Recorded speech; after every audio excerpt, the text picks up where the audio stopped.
সিলেবাসে যা যা বড় চ্যাপ্টার ছিল সব কমপ্লিট। এবার কিছু মিসলেনিয়াস ওয়ার্ড পড়বো আমরা, যে ওয়ার্ডগুলো থেকে হয়তো এক দুটো প্রশ্ন আসতে পারে, যেগুলো আমাদের কোর সিলেবাসের মধ্যবর্তী নয়, কিন্তু তাও এগুলো থেকে প্রশ্ন আসে, মানে সিলেবাসের আশপাশে রয়েছে এগুলো। এগুলো আলাদা করে টপিক করে ওরকম করে পড়ানো সম্ভব হয় না, শুধু ওয়ার্ডগুলো আমরা আলোচনা করব। প্রথম ওয়ার্ড যেটা আমরা দেখব, মানে প্রথম টার্ম যেটা দেখব, সেটা হচ্ছে লেক্সিক্যাল ওয়ার্ডস।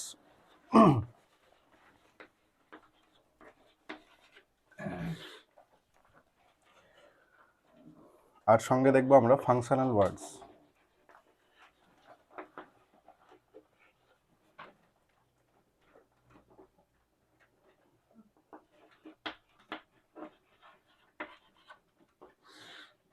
কেউ পারবে বলতে? বলো।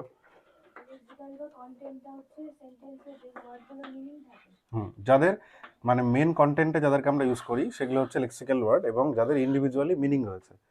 যেমন যদি আমরা দেখি the boy is playing football,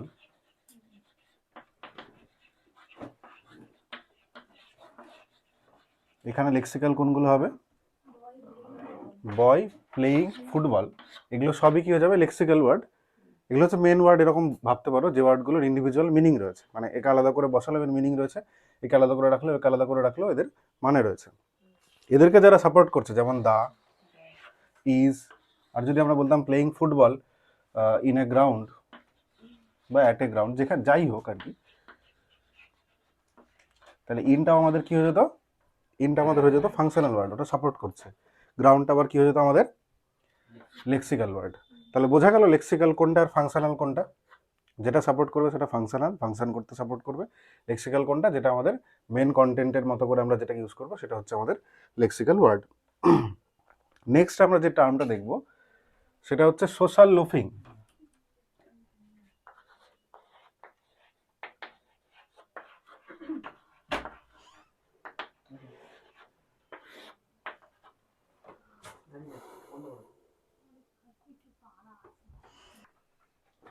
social লোফিং জিনিসটা কি? সোশ্যাল লোফিং হচ্ছে যখন আমরা কোনো সোসাইটির মধ্যে আছি বা কোনো গ্রুপ ওয়ার্ক হচ্ছে সেখানটাতে কাজ কম করার যে প্রবণতা, ফাঁকিবাজি দেওয়া, সেটা হচ্ছে সোশ্যাল লোফিং। ঠিক আছে? এটা অনেক সময় গ্রুপ প্রজেক্ট করার সময় কিছু স্টুডেন্ট থাকে যারা সোশ্যাল লোফিং করে, ভাবে কি আমার বন্ধুরা করে নেবে, আমি সেখানটাতে অংশগ্রহণ করি বা না করি, আমার করার জন্য লোক আছে। সেটা হচ্ছে কি সোশ্যাল লোফিং।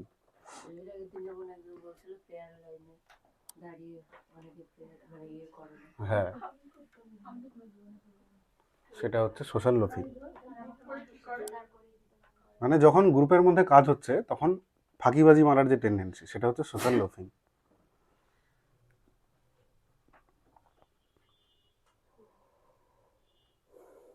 হয়েছে?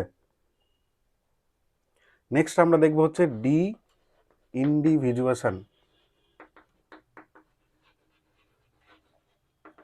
ওয়ার্ডটা শুনে কি মনে হচ্ছে? ইন্ডিভিজুয়াল যে মানে সত্তাটা ছিল সেটা ভুলে যাওয়া। মানে যখন তুমি গ্রুপের মধ্যে থেকে গ্রুপের দ্বারা খুব ইনফ্লুয়েসড হয়ে যাও। মানে ধরে নাও তুমি ক্লাসিক্যাল সং শোনো, কিন্তু তুমি একটা রক পার্টিতে গেছো, সবাই দেখছো নাচছে, তো তোমারও সেখানটাতে মনে হচ্ছে যে তোমার নাচা উচিত বা তুমি নাচছো। এটা হচ্ছে ডি ইন্ডিভিজুয়েশন, মানে গ্রুপের দ্বারা প্রভাবিত হয়ে যাওয়া খুব। গড্ডালিকা প্রভাব বলে যেটা বাংলায়, সেরকম বিষয়টা। ঠিক আছে? হ্যাঁ, ইন্ডিভিজুয়েশনের বিপরীতটা। তোমার ইন্ডিভিজুয়ালিজম যেটা, সেটা তুমি ভুলে যাচ্ছ, নিজের সত্তাটা ভুলে যাচ্ছ বাকিদের জন্য।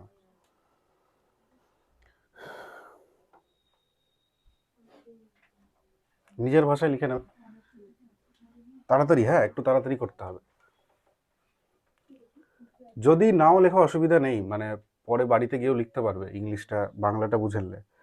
এরপরে আমরা একটা নতুন টার্ম দেখব, যেটা হচ্ছে কি আমাদের বায়োলজির সঙ্গে যুক্ত, মায়ালিনেশন। বলো এটা কেউ। আজকে কাউকে একটা বললাম আমি এটা। নিউরন দেখেছি আমরা, নিউরন।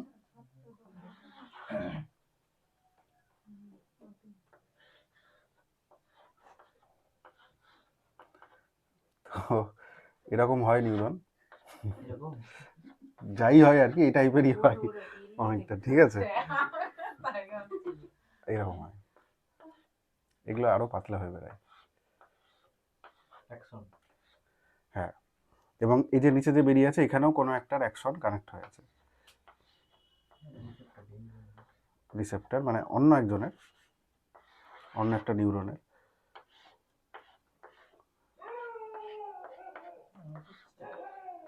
এরকম করে পরপর পরপর অনেকগুলো কানেক্টেড হয়ে থাকে, ঠিক আছে। তো এই যে এই পোর্শনটুকুটায়, এই পোর্শনটাতে, আচ্ছা নিউরনের মাধ্যমে আমরা সেন্স কি করে বুঝি? ধরো আমার পায়ে লাগলো, সেটা আমার ব্রেনে তো সঙ্গে সঙ্গে পৌঁছে যায়, কি করে পৌঁছায় সেটা? নিউরনের মাধ্যমে। কি কি ইলেকট্রিক যায়, ইলেকট্রিক সিগন্যাল যায়। তো ইলেকট্রিক সিগন্যাল যাওয়ার জন্য এই যে এই পোর্শনটুকুটা এটা এই মুহূর্তে ফাঁকা রয়েছে যখন বাচ্চারা একদম জন্ম নিচ্ছে তখন। তারপরে যখন অ্যাডাল্টহুডের দিকে এগোচ্ছে, আর্লি চাইল্ডহুডের দিকে এগোচ্ছে, তখন কি হচ্ছে, এর উপর একটা চর্বির একটা হালকা আস্তরণ পড়ে যাচ্ছে, ফ্যাটের আস্তরণ, মানে এরকম শেপে শেপে পড়ে। তো হ্যাঁ, না, মায়েলিনেশন, সেটাকেই বলা হচ্ছে কি মায়েলিনেশন। এটা কি কাজ করে? ইলেকট্রিসিটি যখন এটার মধ্যে দিয়ে পাস করছে, মানে ইনসুলেট করে। যেমন ইলেকট্রিক তারের উপরে প্লাস্টিকের মোড়ক থাকে, ঠিক সেরকমই এটা মোড়কটা দিয়ে দেয় যেন লিকেজটা না হয়, অন্য কোথাও যেন না চলে যায়, এফেক্টিভভাবে কাজ করতে পারে। তাহলে মায়েলিনেশন হচ্ছে কি, নিউরনের উপরে একটা চর্বির হালকা আস্তরণ পড়ে যাওয়া, যার ফলে নিউরনটা এফেক্টিভ হয়।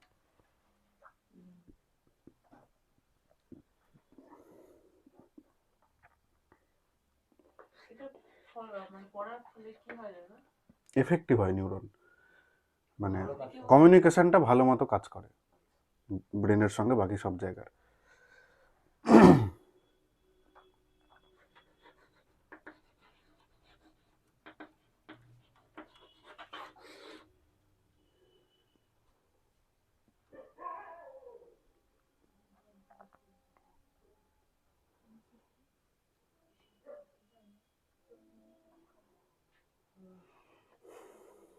হচ্ছে, এবার হচ্ছে ল্যাটারালাইজেশন। এই জিনিসটা কি? এই জিনিসটা বলছে যে আমাদের ব্রেনটা সাধারণত দুই দিকে ভাগ থাকে, কারো কোনো একটা দিক বেশি ভালো থাকে, কারো কোনো একটা দিক অন্য দিকটা বেশি ভালো থাকে।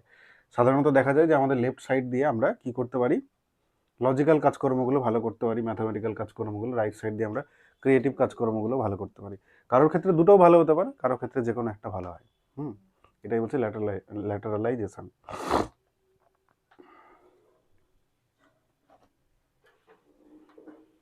নেক্সট হচ্ছে হলোফ্যাস্টিক স্পিচ।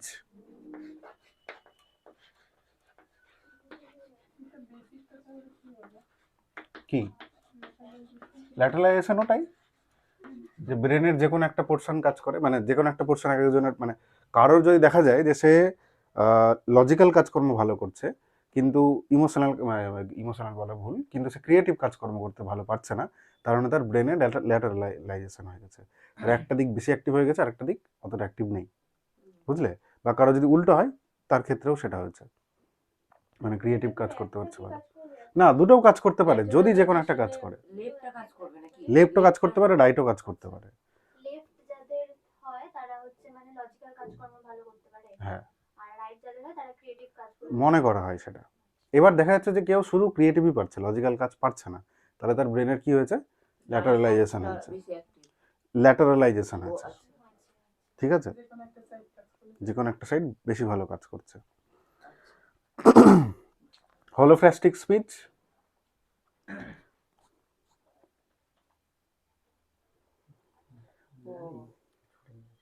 বাচ্চারা একটা দুটো শব্দ দিয়ে নিজেকে ব্যক্ত করার চেষ্টা হ্যাঁ করে। হ্যাঁ হ্যাঁ, পুরো সেন্টেন্সটা না বলে, ওই ধরে নাও ও মিল্ক খেতে চায়, I want to it milk না বলে, I want to drink milk না বলে শুধু মিল্ক বললো, সেটা হচ্ছে হলোফ্যাস্টিক স্পিচ।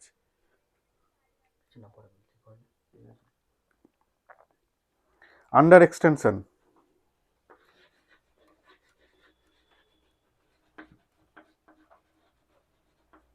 বলো, অনলাইন ক্লাস যারা করেছিল। ওর বাড়িতে যদি কুকুর থাকে তাহলে ওটাকে ওই কুকুর বলবে, আর বাইরের কুকুরকে ওই কুকুর বলবে না, এটাই তো।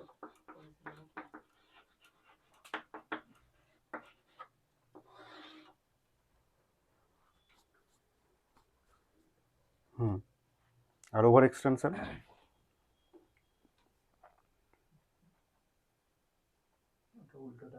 উল্টোটা। সবাইকে দেখে সবাই চার পেয়ে দেখলে ও বলবে যে ওটা দেখলে কুকুর, হাম্বা করবে, কুকুরকে দেখেও হাম্বা করবে, গরুকে দেখেও হাম্বা করবে। সেটা হচ্ছে ওভার এক্সটেনশন, মানে ও যেটা নিজে শিখেছে সেটা সবার উপরে অ্যাপ্লাই করছে। আর আন্ডার কোনটা, যেটা নিজে শিখেছে, নিজের বাড়িতে যেটাকে দেখছে শুধুমাত্র সেটাই সেটা মনে করা। ওর বাড়ির কুকুরটাই কুকুর, রাস্তার কুকুরটা বা অন্য কোনো কুকুর সেটা কিন্তু কুকুর নয়, এটা মনে করা, এটা হচ্ছে আন্ডার। আর ওভারটা বুঝলে? ওকে।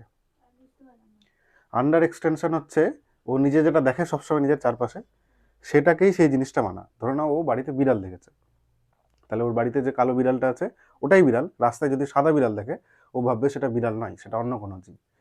আর ওভার এক্সটেনশন কি, ও বাড়িতে বিড়াল দেখেছে, বিড়ালের 4টা পা আছে, তো বিড়ালকেও বলছে বিড়াল। বাইরে গিয়ে কুকুর দেখছে, কুকুরেরও 4টা পা আছে, সেই কুকুরটাকেও বলছে সেটাও বিড়াল। ওটাকে ক্লাসিফাই করতে পারছে না ওভার এক্সটেনশনের ফলে।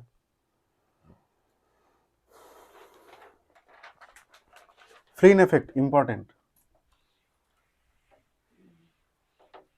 না দেখে বলো প্রতি কি? যে আগেকার দিনের থেকে এখনকার বাচ্চাদের যে যেটা আইকিউ লেভেলটা মানে টিচার হুম আমরা ধীরে ধীরে হুম কি হচ্ছে? প্রতিটা তারা যতটা আইকিউ বেড়ে যাচ্ছে, আইকিউ ছিল তার থেকে এখন তাদের আরো বেশি অ্যাডভান্স লাগছে। সেটাই হচ্ছে ফ্লিন এফেক্ট। আমাদের তো অভিযোজন হচ্ছে প্রতি মুহূর্তে, তাই না? কম্বিনেশন তৈরি হচ্ছে ডিএনএর, সেই হওয়ার ফলে কি হচ্ছে, প্রত্যেকটা জেনারেশনের ইন্টেলিজেন্স ধীরে ধীরে ধীরে ধীরে বাড়তে থাকছে। আমাদের আগের জেনারেশনে যেভাবে ভাবতো আমরা তাদের থেকে একটু বেশি ভাবি। আমরা যদি নিজেদের ভাই বোনদেরকে দেখি তারা আমাদের থেকে অনেক বেশি অ্যাডভান্স। তার তার এটাকেই বলা হচ্ছে ফ্লিন এফেক্ট, যে ইন্টেলিজেন্সটা জেনারেশন ওয়াইজ বেড়ে যাওয়া। ভালো এফেক্ট এটা। লোকাস অফ কন্ট্রোল,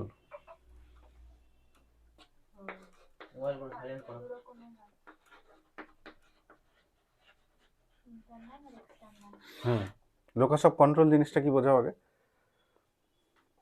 কন্ট্রোলটাকে লোকেট করে বলেছিল। বলেছিলাম পাওয়ারের লোকেশন কোনটা, এরকম করে মনে রাখতে। মানে নিজের ভালো দিক বা কারোর জন্য কোনো খারাপ দিক হওয়ার যে ব্যাপারটা আমরা কন্ট্রোল করতে পারি সেই জিনিসটা। ওটা তো ভাগের মধ্যে পড়লো। নিজের এক্সাম খারাপ করে যখন বলছে যে আমার নিজের এফর্টের জন্য খারাপ হয়েছে, এফর্টের জন্য, তাহলে সেটা ইন্টারনাল। আর যদি বলে কোশ্চেন টাফ হয়েছিল, খারাপ এটার জন্য অন্য কেউ দায়ী। সেটা হচ্ছে যে কোনো কাজকর্মের জন্য যখন কোনো ব্যক্তি নিজেকে দায়ী করে, সেটা কি হয়ে যাবে, ইন্টারনাল লোকাস অফ কন্ট্রোলে প্রকাশ বোঝাবে সেটা। আর যদি সে সিনারিওকে দায়ী করে, মানে নিজেকে বাদে বাকি সবাইকে দায়ী করে, সেটা হয়ে যাবে এক্সটার্নাল লোকাস অফ কন্ট্রোল। বলে ব্যাড লাক, তাহলে এক্সট্রা ব্যাড লাক যদি বলে এক্সটার্নাল, কোশ্চেন কঠিন এক্সটার্নাল। যে বারবার জ্যোতিষীর কাছে যায় সে এক্সটার্নাল লোকাস অফ কন্ট্রোলে বিশ্বাস করে, আর যে বাড়িতে প্র্যাকটিস করে প্রিপারেশন তুলছে সে ইন্টারনাল লোকাস অফ কন্ট্রোলে বিশ্বাস করে। বুঝলে? ডোনা বিশ্বাস করে যদি জানি আমি তো মানি। একইভাবে সেলফ এফিকাসি, মানুষ যখন ভয় পায় তখনই মানে, এটাই হলো বিষয়। মানুষ ভয় পেলেই মানে। তোমার জীবনে যদি সব ঠিকঠাক হয় তাহলে তুমি জ্যোতিষী মানে ওদের কাছে যাবে না। দেখাই না আমি, কিন্তু ভগবান তো ভয় লাগে, মানতে হয়। সেলফ এফিকাসি বলো, অনেকটা কাছাকাছি। নিজের উপরে নিজের যোগ্যতার উপরে ভর করে মানে জানে আমি কতটা কি করতে পারবো, সেটাই হচ্ছে সেলফ এফিকাসি। তাহলে সেলফ এফিকাসিও দু রকম হতে পারে, লো হতে পারে, হাই হতে পারে, তাই না? লো সেলফ এফিকাসি মানে কি, আমি পারবো না, এটা আমার দ্বারা হচ্ছে না।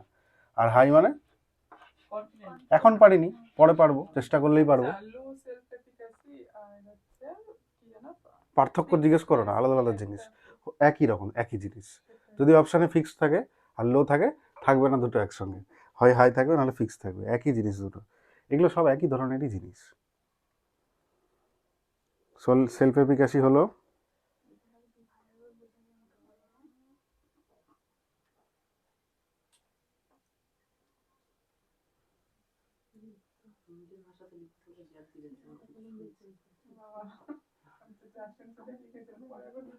বলো জি ফ্যাক্টর এস ফ্যাক্টর। দাদা বলো, তুমি মিটিং বলেছিলে কি তোমরা, আমি বলছি আমি আবার ওই মানে সাধারণত এটা ভালো বুঝিয়েছিল হচ্ছে ইয়ে না না না ওই যে দিদিটা আপনি বলেছিল যে জি ফ্যাক্টর হচ্ছে জুতো সেলাই থেকে চর্বি পাট, হ্যাঁ আর এস ফ্যাক্টর হচ্ছে যারা ওই কোনো ক্রিয়েটিভ কিছু একটা করবে জিনিসে সেটা। বেশি জুতো সেলাইটাও ভালো করে করতে পারে। হ্যাঁ জি ফ্যাক্টর মানে জেনারেল যেসব কাজকর্ম আমরা প্রতিনিয়ত করছি সেই কাজগুলো যে ভালো করতে পারে, নর্মালি করতে পারে, সেটা হচ্ছে জি ফ্যাক্টর, যেটা আমাদের সবার মধ্যে আছে। আর আমাদের এস ফ্যাক্টর কোথাও একটা হতে পারে যে আমরা কোনো একটা কাজ খুব ভালো করে করি, স্পেশালাইজড আমি সেটাতে, যেটার জন্য সবাই আমাকে চেনে বা ইয়ে করে, সেটা হচ্ছে এস ফ্যাক্টর। এস ফ্যাক্টরের ফুল ফর্ম স্পেশালাইজড ফ্যাক্টর ওটা, মানে স্পেশাল বিশেষ ক্ষমতা, এরকম করে মনে রাখতে পারো, স্পেসিফিক ইন্টেলিজেন্স, আর ওটা জেনারেল। নেক্সট হচ্ছে ইন্টার সাবজেক্টিভিটি। এটার দেখতে যেরকম, জিনিসটা কিন্তু একটু আলাদা। ইন্টার সাবজেক্টিভিটি বলো এটা কি? কোথায় আছে? ইন্টার সাবজেক্টিভিটি ওই সেই আছে। আচ্ছা, এই জি ফ্যাক্টর এস ফ্যাক্টর কার থিওরি? স্পিয়ারম্যান। স্পিয়ারম্যান। একটাই মানে একই মানুষের। Intersubjectivity understanding teacher. হুম হুম যখন একটা স্টুডেন্ট কিছু বলতে চাইছে বা একজন টিচার যেটা বলতে যাচ্ছে, স্টুডেন্ট সেটা বুঝে যাচ্ছে, এবং স্টুডেন্ট যেটা বলতে চাইছে টিচার সেটা বুঝে যাচ্ছে, সেটা হচ্ছে ইন্টার সাবজেক্টিভিটি। মানে দুজনের কমিউনিকেশনটা খুব ভালো হচ্ছে, বা মানে কথাবার্তা নয় কিন্তু দুজন দুজনের বোঝানোটাকে বুঝতে পারছে, সেটা হচ্ছে ইন্টার সাবজেক্টিভিটি। এখন তোমরা যে স্টেজে আছো এটা ইন্টার সাবজেক্টিভিটি স্টেজে আছো, যখন তোমরা প্রথম ভর্তি হয়েছিল তখন ছিলে না। বুঝতে পারলে বিষয়টা, ইন্টার সাবজেক্টিভিটিটা? শিক্ষার্থী যখন নিজের একে অপরের শিক্ষার্থী এবং টিচারের মধ্যে যখন কমিউনিকেশনটা একদম মানে স্যাচুরেশন লেভেলে পৌঁছে গেছে, টিচার মুখ খোলার আগেই বাচ্চাটা বুঝে যাচ্ছে যে কি বলতে যাচ্ছে, বা বাচ্চাটার মুখ দেখেই টিচার বুঝে যাচ্ছে যে বাচ্চাটা এই মুহূর্তে কোন কন্ডিশনে আছে, সেটা হচ্ছে ইন্টার সাবজেক্টিভিটি। ক্যারল ডুইকের দুটো মাইন্ডসেট ছিল, গ্রোথ মাইন্ডসেট আর ফিক্সড মাইন্ডসেট। একই জিনিস এক একজন মনোবিদ এক এক রকম ভাবে বলেছে। আমরা ভালো করতে পারবো সেটা হুম চেষ্টা করলে ভালো হবে। হুম আমি যত চেষ্টা করি আমাদের হবে না। হুম হ্যাঁ যেটা আমার হচ্ছে আমি সব চেষ্টা করেছি। এটা অ্যাকচুয়ালি তোমাদের ফিক্সড, তোমরা এসএসটি যেটা করছো সেটা তোমাদের অ্যাকচুয়ালি ফিক্সড মাইন্ডসেট। তোমরা চাইলে কিন্তু পারবে, এটা নয় যে পারবে না। তোমাদের সিডিপিতেও একটা টাইমে ফিক্সড মাইন্ডসেট ছিল না প্রথম দিকে? সিডিপিতে তোমরা জানতেই না সিডিপি কি, সেটা তোমরা নিজেরা তৈরি করেছো। তো গ্রোথ মাইন্ডসেট মানে যে আমি পারবো চেষ্টা করলে, আর ফিক্সড মাইন্ডসেট যে আমি চেষ্টা করলেও পারবো না। এর আশপাশ দিয়ে আরেকটা টার্ম আসে যেটা তোমাদের ম্যাথে আছে। না না ডিসক্যালকুলিয়া, এইগুলো সব ভাঙা সম্ভব, ওই জন্য আমি বলছি এর আশপাশে। লার্নড হেল্পলেসনেসটা কি? তুমি বারবার একটা জিনিস পারছো না, সেটা না পারতে পারতে তোমার মনে হচ্ছে যে এটা তুমি কোনোদিনই পারবে না, সেটা হচ্ছে লার্নড হেল্পলেসনেস। মানে তোমার যে হেল্পলেসনেস এটাকেই তুমি শিখে নিয়েছো, লার্ন করে নিয়েছো, ঠিক আছে? এটাও ভাঙা সম্ভব। ফিক্সড মাইন্ডসেট, লার্নড হেল্পলেসনেস অনেকটা একই রকমেরই জিনিস, এক একজন এক এক রকমভাবে বলেছে। এরপরে আমরা চলে যাব একবার হচ্ছে নিউরোপ্লাস্টিসিটিতে।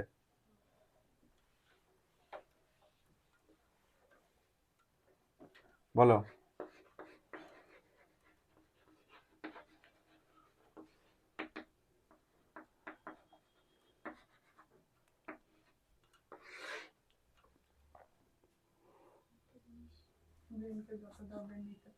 হ্যাঁ হুম হুম যে কোনো প্লাস্টিক অবজেক্ট কী হয়, মোল্ডেবল হয়, ফ্লেক্সিবল হয়। তো আমাদের ব্রেন বা যেখানটাতে নিউরন সব রয়েছে, নিউরনের আধার যেটা, সেটা হচ্ছে কি, সেটা একটা প্লাস্টিক ম্যাটেরিয়াল, সেটাকে চেঞ্জ করা সম্ভব। আজকে তুমি ইংলিশ, বেঙ্গলি, হিন্দি এই তিনটে ল্যাঙ্গুয়েজ জানো, কালকে তুমি যখন নতুন ল্যাঙ্গুয়েজ শিখবে অটোমেটিক তোমার ব্রেনে ওই নিউরনগুলো সেগুলো নতুন একটা পাথওয়ে খুলে দেবে। আমাদের ব্রেনের হয়তো আমরা 30% ইউজ করছি না, তো অতগুলো জায়গায় ইউজ করার মতো অনেক কিছু আছে। বা যদি আমরা বলি কেউ 100%-এ পৌঁছে গেছে, পরবর্তীকালে চেষ্টা করলে সে সেটাও বাড়াতে পারে, সেটা হচ্ছে নিউরোপ্লাস্টিসিটি বোঝাচ্ছে। এর সঙ্গে আরেকটা জিনিস আমরা পড়েছিলাম, বলো, প্রুনিং হুম। সাইনাপটিক প্রুনিং কি এটা? ওই যে নিউরনগুলো আমাদের দরকার নেই শরীরে হুম। সেগুলোকে এক্সট্রাক্ট করা। হ্যাঁ, কখন থেকে কখন হচ্ছে এটা? এটা হচ্ছে অ্যাডালসেন্স পর্যন্ত হচ্ছে। হ্যাঁ। Early Early childhood. চাইল্ডহুড থেকে অ্যাডালসেন্স অবধি। হুম হুম হুম। ওইটা কনফার্ম করেছিল বলেছিল। ওটা কি যেন একটা বলেছিল। না না, তুমি স্টেজ নিয়ে বেশি কনসার্ন ছিলে, জিনিসটা বুঝতে হবে জিনিসটা কি।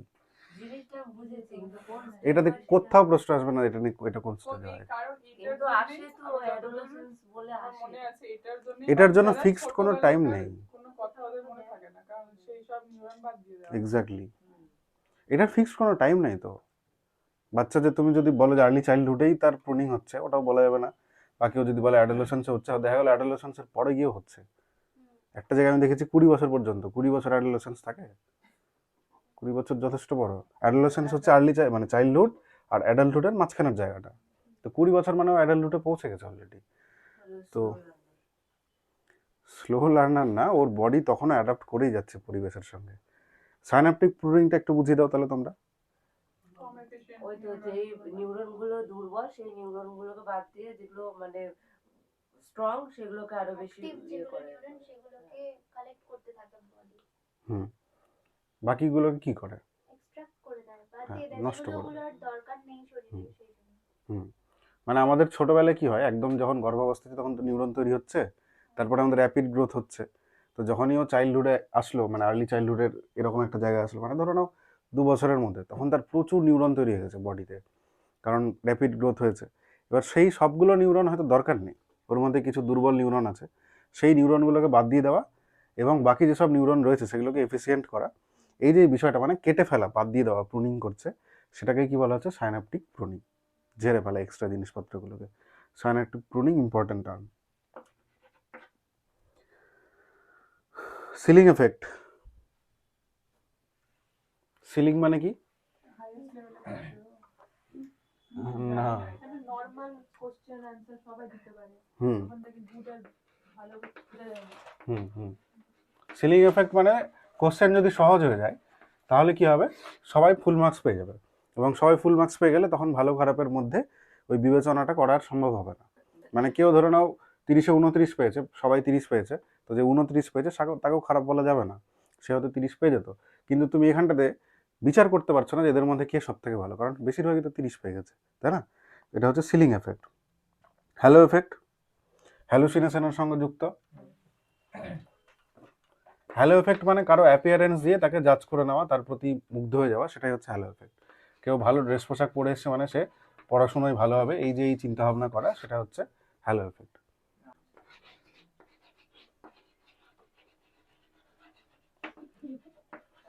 পিগমেলিয়ন এফেক্টটা খুব সুন্দর। টিচার যদি এক্সপেক্ট করে যে বাচ্চা ভালো রেজাল্ট হ্যাঁ। করবে তো সেই এক্সপেকটেশনের উপর বলতে বাচ্চা সত্যি ভালো একদম। পিগমেলিয়ন এফেক্টটা হচ্ছে ভালো ভালো বলা এবং ভালো ভালো এক্সপেক্ট করা, তার ফলে আউটকামটা কি হয়ে যায়, ভালো ভালো হয়ে যায়।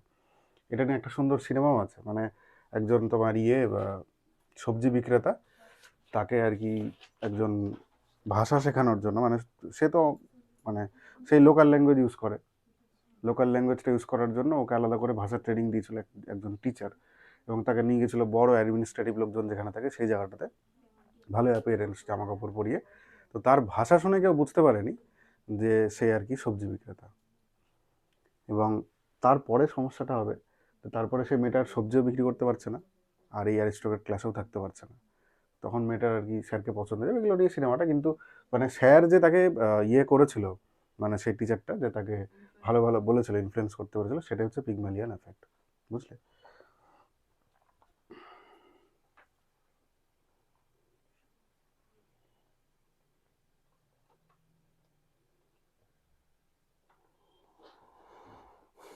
হথরন এফেক্ট আর প্ল্যাসিবো এফেক্ট।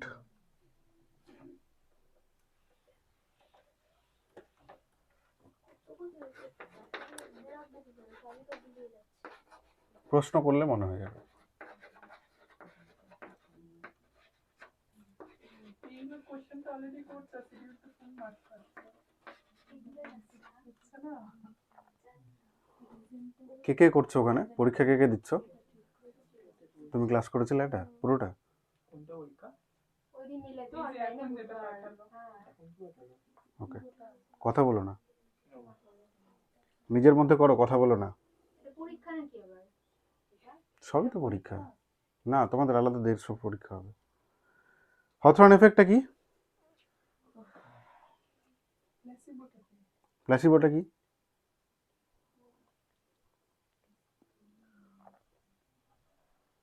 প্ল্যাসিবোটা খুব মজাদার।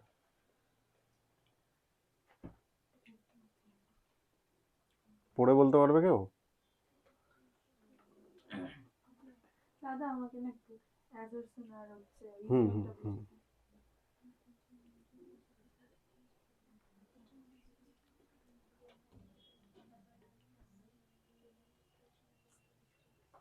দেখো, হথরন এফেক্ট হচ্ছে যখন তুমি কোনো কাজ করছো, এবার তোমার যদি মনে হয় তোমাকে কেউ দেখছে, সেই কাজটাকে খুব ভালো করে করার যে টেন্ডেন্সি, এটা এক ধরনের ফেক পার্সোনালিটি, সেটা হচ্ছে হথরন এফেক্ট। তোমাকে দেখলে তুমি ভালো করে করবে, নাইদার তুমি ভালো করে করবে না। শুধু হ্যাঁ, অ্যাডোলেসেন্ট হয় নাকি সবসময়? যে কারোই হতে পারে। নেক্সট, পরীক্ষা হলেও তো হয় সবসময়। পরীক্ষা হলেও হয়। হ্যাঁ টিচার দেখে মনে করার হ্যাঁ। প্ল্যাসিবো এফেক্ট, প্ল্যাসিবো এফেক্ট হচ্ছে এমন কোনো ফেক জিনিসপত্রের উপরে বিশ্বাস করা যে সেটা করলে সে সাকসেসফুল হয়ে যাবে। পাথর ছাড়াই প্রতিকার সম্ভব, পাথর, সেটা হচ্ছে প্ল্যাসিবো এফেক্ট। এরপরে দুটো ইম্পর্টেন্ট জিনিস হচ্ছে আছে, সেটা হচ্ছে হরিজন্টাল ডিকেলেজ, ভার্টিক্যাল ডিকেলেজ। আজকে থেকে আর সমস্যা হবে না। হরিজন্টাল এটা আমার মনে কি রাখা বলবো?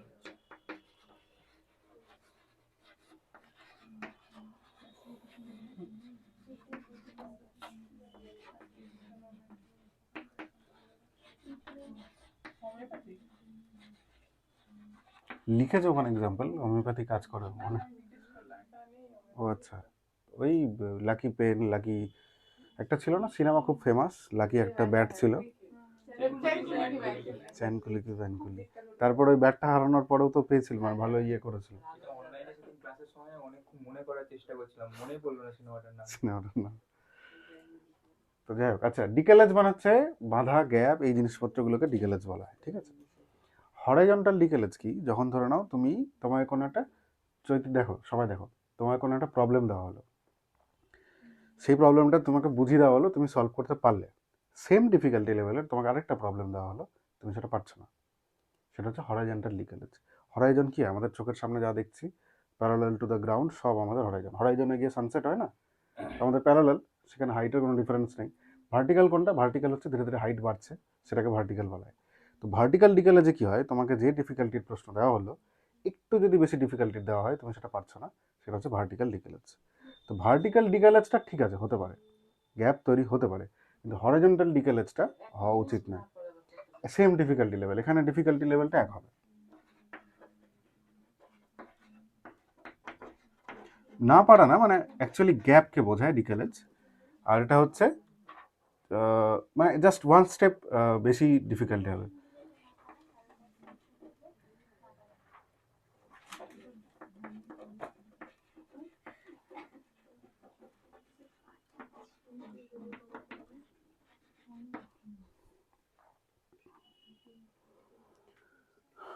বুঝলে? দেখো এক্সাম্পল এখানে নিশ্চয়ই খুব ভালো দেওয়া হবে। বলছে এই জিনিসটা অঙ্কর ক্ষেত্রে খুব বেশি হয়। হুম সেম টাইপের অঙ্ক দিলে অনেক সময় হয়ে যায়, তারপরে একটু অন্য লেভেল দিয়ে দিলে হয় না। হুম হরাইজন্টাল ডিকেলেজ মানে একই অঙ্ক, একটু মানে একই চ্যাপ্টারের একই টাইপেরই অঙ্ক পারছে না, সেটা হচ্ছে হরাইজন্টাল ডিকেলেজ। ভার্টিক্যাল ডিকেলেজ হচ্ছে ধরে নাও যে অঙ্কটা দেওয়া হয়েছে, ধরে নাও সিম্পল ইন্টারেস্ট পড়ানো হয়েছে, তারপরে সিম্পল ইন্টারেস্টে সিম্পল ইন্টারেস্ট পারলো, সেরকম আরেকটা কোশ্চেন পারছে না এক বছরেরটাই, হুম সেটা হচ্ছে হরাইজন্টাল ডিকেলেজ। আর 2 বছরে যে সিম্পল ইন্টারেস্ট দিয়ে দিচ্ছে সেটা পারছে না, সেটা হচ্ছে ভার্টিক্যাল। 2 বছর না, আর একটু বেশি গ্যাপ থাকলে, মানে একটু যেখানটাতে ডিফিকাল্টি বাড়িয়ে দিয়েছে, ধরো নাও ইন্টারেস্ট দিয়ে দিয়েছে, মূলধন বার করতে বলছে, এগুলো বলেছে, সেটা পারছে না। বাচ্চাদের ক্ষেত্রে বলবো না, ওই যে হুম, মানে আমার হ্যাঁ, স্টুডেন্টগুলোর ক্ষেত্রে হুম, হয় যে ওই যে সংখ্যা গঠন করো হ্যাঁ, নতুন করে, তো হুম, সংখ্যা দিয়ে দিলে ওরা 2 অঙ্কের গুলো পারে, 3 অঙ্কের গুলো আবার পারে না। 3 অঙ্কেরগুলো পারছে না, ওটা হচ্ছে ভার্টিক্যাল ডিকেলেজ। ওইটা। 2 অঙ্কেরই বিভিন্ন রকম পারছে না, সেটা হরাইজন্টাল ডিকেলেজ, ঠিক আছে? আচ্ছা,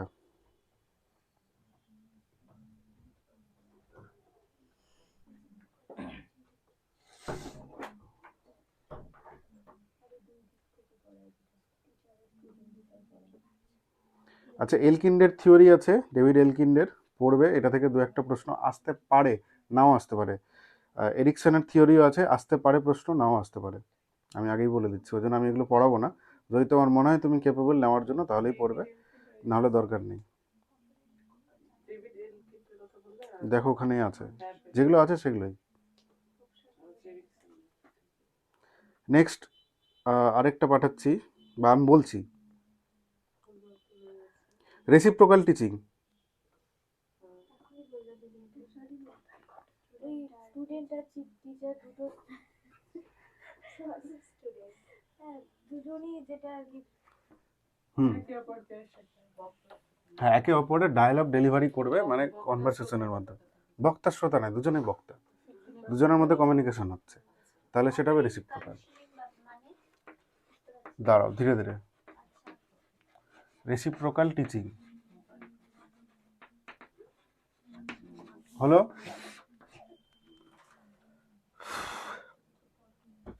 কোলাবোরেটিভ লার্নিং, জানো? মোডাল ডিলেমা জানো? হেটেরোনোমাস মোডালিটি।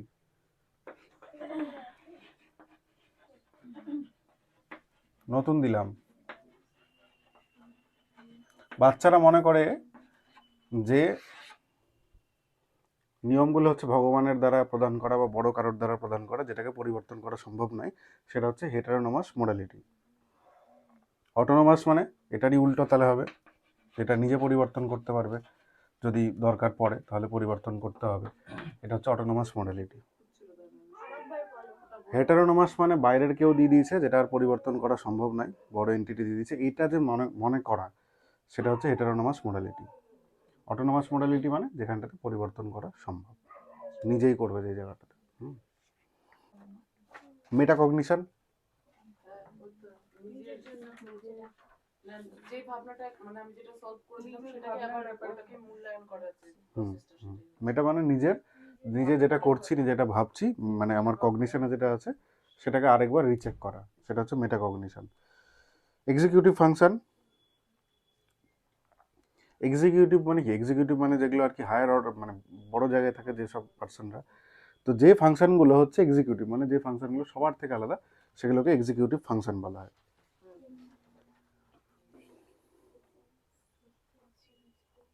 সেলফ এফিকাসি আলোচনা হলো, গ্রোথ মাইন্ডসেট, ফিক্সড মাইন্ডসেট আলোচনা হলো, মাস্টারি ওরিয়েন্টেড গোলস। দেখো এগুলো নামের সঙ্গে মিল আছে। কোনো বিষয়ে যদি তুমি মাস্টারি গ্রহণ করতে চাও, তাহলে সেই বিষয়টা সম্পূর্ণ জানতে হবে তোমাকে, সেটা হচ্ছে মাস্টারি ওরিয়েন্টেড গোলস। সেখানটাতে তুমি নম্বরের পিছনে দৌড়াবে না, তুমি কিসের পেছনে দৌড়াবে? তুমি কনসেপ্টের পেছনে দৌড়াবে, বুঝলে? হুম, বলো। হুম, একদম 3 ইডিয়টসের আমির খান। আর এর উল্টোটা হচ্ছে পারফরমেন্স অ্যাভয়েডেন্স গোল, ভালো করার থেকেও অন্যদের কাছে ভালো হওয়ার জন্য যেটা করা, পারফরমেন্সটা দেখানোর জন্য, বুঝলে? চতুর 3 ইডিয়টসের, ঠিক আছে? হুম। Intrinsic motivation, extrinsic motivation. ইন্টার্নশিপটা যেটা হচ্ছে মানে নিজেরটা, মানে ভেতর থেকে যেটা আসবে। ভেতর থেকে যেটা আসে। হুম, এতদিন পর্যন্ত যে পড়াশোনা করেছে যারা, তাদের ইন্ট্রিনসিক মোটিভেশনে পড়াশোনা করেছে। এখন তোমরা যারা পড়ছো চাপ নিয়ে, ঘুম আসছে না, এটা এক্সট্রিনসিক মোটিভেশন। ফেল করে গেলে কি হবে? ইউডিএল, আইপি, তোমরা বলবে।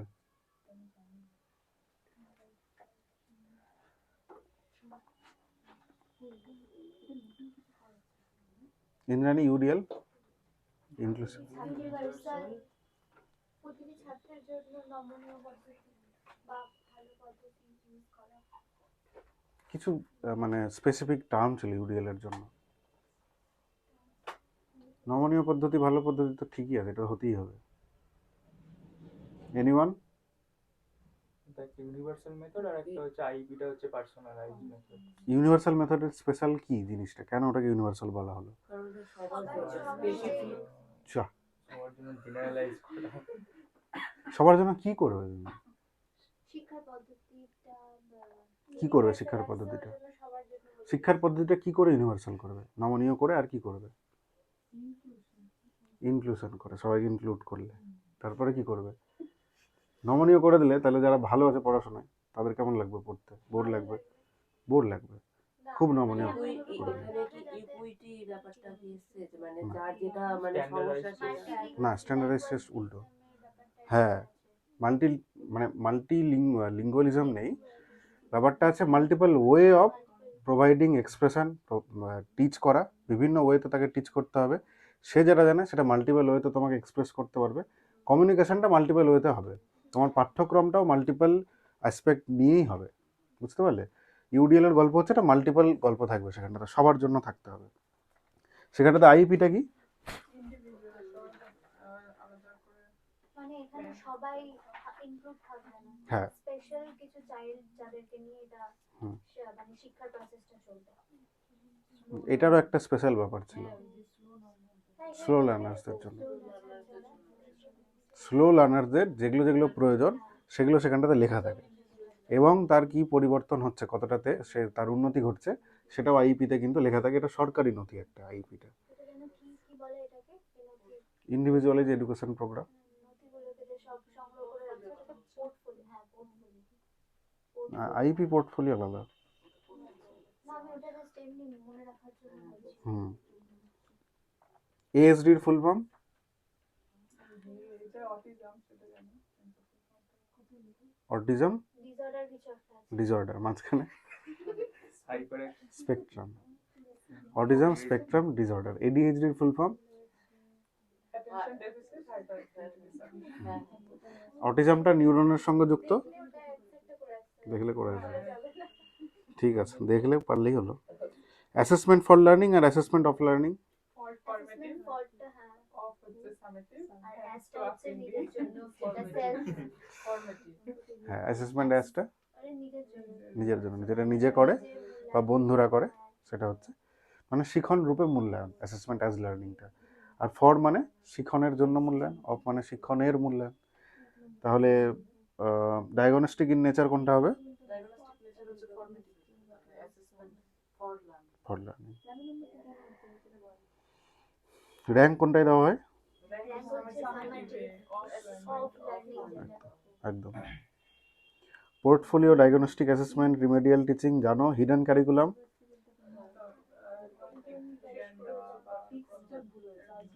গল্প করো না, বাকিরা পড়ছে। হিডেন ক্যারিকুলাম সিলেবাস বাদে বাচ্চাদেরকে যেসব আলোচনা করা হয়। তুমি বলছিলে একটু সুন্দর উদাহরণ বলো। ওটা হুম। আচ্ছা, হিডেন কারিকুলামটা মনে রাখার জন্য একটা সহজ উদাহরণ আর কি মনে রাখা যেতে পারে এইভাবে। একটা বাচ্চাকে যখন তার পাঠ্যক্রম বা সিলেবাস অনুযায়ী ক্লাসে পড়ানো হয়, তার মধ্যে একটা উদাহরণ রচনা লিখতে দেওয়া হয়েছে যে তোমার প্রিয় উৎসব বা দুর্গাপুজোয় তুমি কিভাবে কাটালে সেই সম্পর্কে তুমি লেখো। কিছুজন বাচ্চা বলে উঠলো, ম্যাম বা স্যার, আমি তো দুর্গাপুজোয় যাই না, ঠাকুর দেখি না বা প্যান্ডেলে ঘুরি না, আমি জানি না, আমি লিখতে পারবো না। তখন এবার লেখাটা সেই মুহূর্তে থামিয়ে কিছুটা সময় তাদেরকে বোঝানো যে দুর্গাপুজো বা বড়দিন বা ঈদ এটা আসলে ভারতীয়দের উৎসব, এটা শুধুমাত্র কমিউনিটি বেসড উৎসব নয়। এবার এই যে বোঝানো হলো, এটা তো কোথাও আমাদের পাঠ্যক্রমে লেখা ছিল না, আমরা এক্সট্রা ভাবে বোঝালাম, যেইটা বোঝালাম সেটাই হিডেন কারিকুলাম এক্সট্রা ভাবে। বুঝতে পারলে?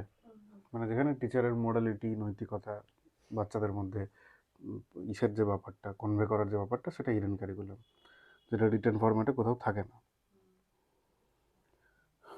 বিগ স্ক্যাল্প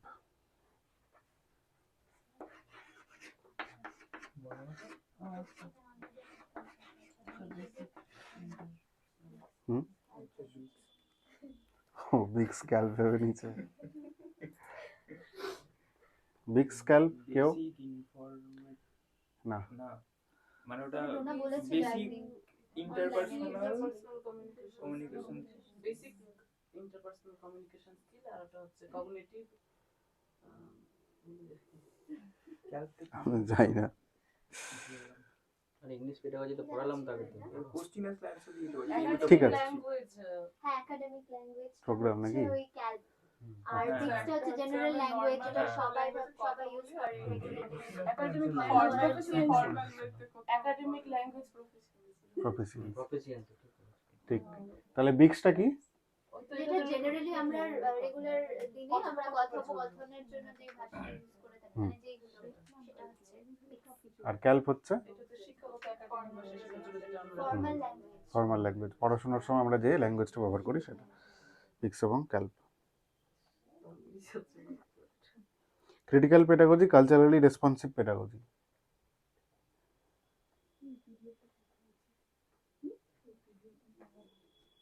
এখনই ভালো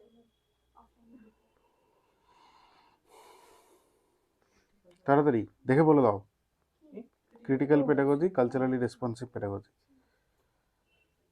লাস্টে আছে একদম, দেখো। ওই তো ক্যালপের নিচে টিচাররা যেমন সব স্টুডেন্টদের উপর মারধর কোনো কেওস শাস্তি তৈরি করে আর কি। সামাজিক অন্যায়ের উপর প্রশ্ন তোলাটা শেখানো ক্রিটিক্যাল, আর কালচারাল Critic করা। হচ্ছে প্রত্যেকটা কালচারকে মর্যাদা দেওয়া। হুম। কালচারাল রেসপন্সিভ পেডাগজি মানে যত রকমের কালচার আছে আমাদের আশপাশে, আমরা যেগুলোর সঙ্গে যুক্ত, প্রত্যেকটাকেই তোমাকে কি করতে হবে, রেসপেক্ট দিতে হবে, ঠিক।